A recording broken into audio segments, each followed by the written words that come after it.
ನಮಸ್ಕಾರ. ನಮ್ಮ ಇಂದಿನ ವಿಷಯ ನಮ್ಮ ಹೆಸರುಗಳು ಹೇಗಿರಬೇಕು, ಮನುಸ್ಮೃತಿ ಮತ್ತು ಸ್ವಾಮಿ ವಿವೇಕಾನಂದ. ಸ್ವಾಮಿ ವಿವೇಕಾನಂದರು 1893ರಲ್ಲಿ ಭಾರತದ ಸಂಚಾರದಲ್ಲಿದ್ದಾಗ ಬೆಳೆದಂತ ಸರ್ಕಾರಿ ಅಧಿಕಾರಿ ಹರಿಪದ ಮಿತ್ರ ಮನೆಯಲ್ಲಿ ಇರ್ತಾರೆ. ಹರಿಪದ ಮಿತ್ರನ ಹೆಂಡತಿ ಶ್ರೀಮತಿ ಇಂದುಮತಿ ಮಿತ್ರ ಸ್ವಾಮಿಗಳಿಂದ ದೀಕ್ಷೆಯನ್ನ ಪಡೆದಿರ್ತಾರೆ. ಶ್ರೀಮತಿ ಇಂದುಮತಿ ಮಿತ್ರ ಅವರು ಸ್ವಾಮಿಗಳಿಗೆ ಒಂದು ಪತ್ರವನ್ನು ಬರೆದಿರ್ತಾರೆ. ಅದರಲ್ಲಿ ಅವರು ಬಂಗಾಳಿ ಪದ್ಧತಿಗೆ ಅನುಗುಣವಾಗಿ ತಮ್ಮ ಹೆಸರಿನ ಮುಂದೆ ದಾಸಿ ಅಂತ ಸಹಿ ಮಾಡಿರ್ತಾರೆ.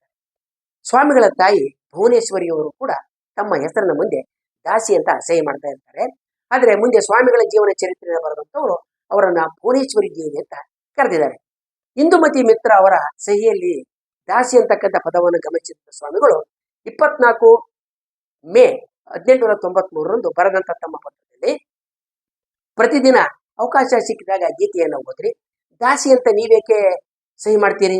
ವೈಶ್ಯರು ಮತ್ತು ಶೂದ್ರರು ಮಾತ್ರ ದಾಸ ದಾಸಿಯರು ಅಂತ ಸಹಿ ಮಾಡಬೇಕು. ಆದ್ರೆ ಬ್ರಾಹ್ಮಣರು ಕ್ಷತ್ರಿಯರು ದೇವದೇವಿ ಅಂತ ಬರಿಬೇಕು.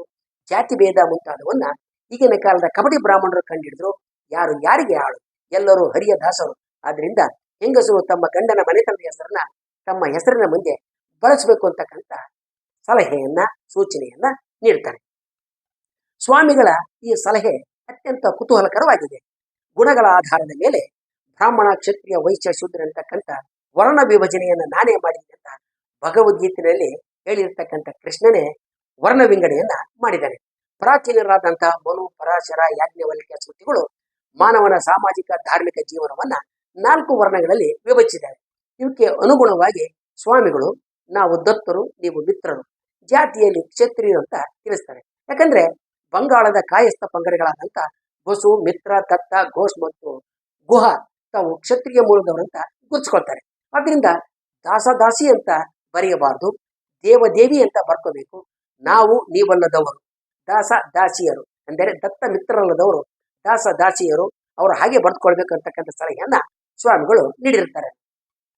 ಜಾತಿ ಭೇದ ಈ ಕಾಲದ ಕಬಡ್ಡಿ ಬ್ರಾಹ್ಮಣರ ಸಂಚು ಅಂತಕ್ಕಂಥ ಸ್ವಾಮಿಗಳ ಆರೋಪದಲ್ಲಿ ಹುರಳಿಲ್ಲ. ಯಾಕಂದ್ರೆ ಬ್ರಾಹ್ಮಣರು ಯಾವಾಗಲೂ ಪ್ರಾಚೀನ ಗ್ರಂಥಗಳನ್ನೇ ತಮ್ಮ ಶ್ರೇಷ್ಠತೆಗೆ ಆಧಾರವಾಗಿ ಬಳಸ್ತಾ ಇರ್ತಾರೆ.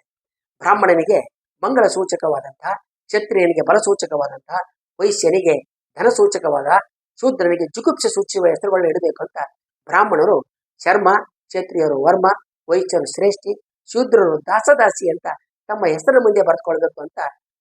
ಹಾಗೇನೆ ಕೇಳಿದ್ರೆ ಆನಂದ ಉಂಟು ಮಾಡತಕ್ಕಂಥ ಮೃದುವಾದ ಸ್ಪಷ್ಟ ಅರ್ಥ ಇರುವ ಮನೋಹರವಾದ ಮಂಗಳಕರವಾದ ದೀರ್ಘ ವರ್ಣಗಳಿಂದ ಕೂಡಿದ ಆಶೀರ್ವಚನ ರೂಪದ ಹೆಸರುಗಳನ್ನ ಉನ್ನತ ಜಾತಿಯ ಹೆಸರು ಹೆಂಗಸರು ಇಟ್ಕೋಬೇಕು ಅಂತ ಮನುಸ್ಮೃತಿಯ 2ನೇ ಅಧ್ಯಾಯದ 32 ಮತ್ತು 33ನೇ ಶ್ಲೋಕಗಳಲ್ಲಿ ತಿಳಿಸಲಾಗಿದೆ. 12/11/1897ರಂದು ಲಾಹೋರ್ನಲ್ಲಿ ಮಾಡಿದಂತಹ ಭಾಷಣದಲ್ಲಿ ಸ್ವಾಮಿಗಳು ಯಾವ ಶಿಶುವಿನ ಹುಟ್ಟು ಮತ್ತು ಸಾವು ವೈದಿಕ ನಿಯಮಗಳ ಪ್ರಕಾರ ನಡೆಯುತ್ತದೆಯೋ ಅದು ಮಾತ್ರ ಆರ್ಯ. ಈಗ ಎಲ್ಲೆಲ್ಲಿಯೂ ಅನಾರ್ಯ ಶಿಶುಗಳೇ ಹೆಚ್ಚು ಹುಟ್ಟುತ್ತಾ ಇರೋದ್ರಿಂದ ಕಲಿಯುಗ ಅಂತಕ್ಕಂಥ ಕೇಡುಗಾಲ ಪ್ರಾರಂಭ ಆಗಿದೆ ಅಂತ ಹೇಳ್ತಾರೆ. ಸ್ವಾಮಿಗಳು ತಮ್ಮ ಶಿಷ್ಯ ಶರತ್ಚಂದ್ರ ಚಕ್ರವರ್ತಿಗೆ ಭಾರತದಲ್ಲಿ ಸಂಚರಿಸ್ತಾ ಇರಬೇಕಾದ್ರೆ ಎಲ್ಲಿಯೂ ಋಷಿಗಳ ನ್ಯಾಯ ಸೂತ್ರಗಳು ಬಳಕೆ ಇರೋದನ್ನ ನಾನು ಕಾಣಲಿಲ್ಲ. ಮನು, ಯಾಜ್ಞವಲ್ಕ್ಯರ ಧರ್ಮಶಾಸ್ತ್ರಗಳನ್ನ ಸೂತ್ರಗಳನ್ನ ಕಾಲದ ಪರಿಸ್ಥಿತಿಗೆ ತಕ್ಕಂತೆ ಬದಲಿಸಿ ಜಾರಿಗೆ ತರಬೇಕು. ಮತ್ತೆ ಹಿಂದಿನಂತೆ ಭಾರತದ ಜನರನ್ನ ಬ್ರಾಹ್ಮಣ, ಕ್ಷತ್ರಿಯ, ವೈಶ್ಯ, ಶೂದ್ರ ಅಂತಕ್ಕಂಥ 4 ಪಂಗಡಗಳಾಗಿ ವಿಂಗಡಿಸಬೇಕು.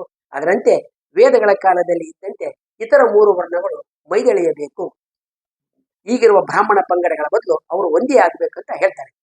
ಭಾರತದಲ್ಲಿ ಹಿಂದೆ ಸ್ಮೃತಿಗಳಲ್ಲಿ ನಿರ್ದೇಶ ಮಾಡಿದಂಥ ಆಚರಣೆಗಳು ಚಾಲ್ತಿನಲ್ಲಿದ್ದವು.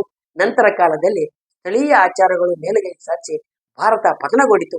ನೀನು ಸಾಕಷ್ಟು ಹಣವನ್ನು ಖರ್ಚು ಮಾಡಿದರೆ ಪುರೋಹಿತ ವರ್ಗದವರು ನಿಮಗೆ ಬೇಕಾದ ಯಾವುದೇ ಸ್ಮೃತಿಯನ್ನ ಬರೆದು ಕೊಡ್ತಾರೆ ಅಂತ ಸ್ವಾಮಿಗಳು ತಮ್ಮ ಶಿಷ್ಯ ಶರತ್ಚಂದ್ರ ಚಕ್ರವರ್ತಿಗೆ ತಿಳಿಸ್ತಾರೆ.